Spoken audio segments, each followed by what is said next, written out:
सर्वोच्च न्यायालयाच्या आजच्या निर्णयानुसार जरी थोडासा दिलासा आजच्या निवडणुकीला दिला असला तरी न्यायालयाने जे मत नोंदवलं आहे त्यानुसार या सर्व निवडणुकांचं भवितव्य हे कोर्टाच्या निर्णयावर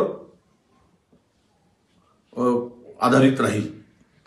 कारण कोर्टाने स्पष्टपणे सांगितलं की तुम्ही निवडणुका घ्या पण कोर्टाच्या निर्णयाच्या अधीन राहून घ्या, म्हणजेच टांगती तलवार ओबीसीच्या लोकांवर या निर्णयाने आता आम्हाला दिसते आहे।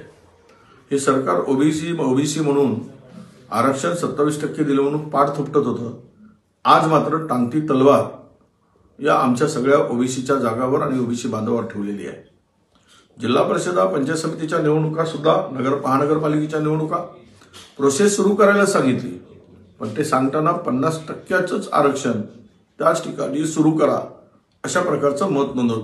म्हणजे याचाच अर्थ असा की महाराष्ट्रातील 34 जिल्हा परिषदापैकी 12च जिल्हा परिषदेच्या निवडणुका होऊ शकतील किंवा त्याचे प्रोसेस सुरू होऊ शकतील। कारण इतर जिल्हा परिषदामध्ये ते आरक्षण 50%च्या वर गेलेलं आहे। म्हणजे सगळा गोड बंगाल या सरकारच्या चुकीच्या निर्णयामुळे, चुकीच्या धोरणामुळे आणि न्यायालयाच्या चुकीच्या इंटरप्रिटेशनमुळे मला वाटतं हे सगळं जे काही चाललंय ते ओबीसीला मूर्ख बनवण्याचा गोरखधंदा हे सरकार करत आहे। आणि आजही या निवडणुका नगर परिषदेच्या होतील, नगरपंचायतच्या होतील, परंतु कोर्टाच्या पुढील निर्णयाच्या अधीन राहून होतील।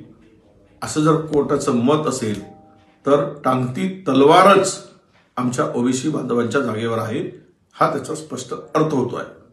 आणि पुढील निवडणुका 50%च्या मर्यादेच्या आत राहून घ्यायच्या असतील तर प्रचंड ओबीसीचं नुकसान होईल। मग 27% आरक्षण गेलं पुढे, जे छाती ठोकून सांगत होते, छाती फाडून सांगत होते भाजपवाले की आम्ही 27% ओबीसीला आरक्षण दिलं, राजकीय आरक्षण दिलं, ही बनवाबनवी होती का? ही ओबीसीच्या भावनांशी खेळी होती का? त्यांना मूर्ख बनवण्याचा धंदा होता का? हे आता उघड झालेलं आहे।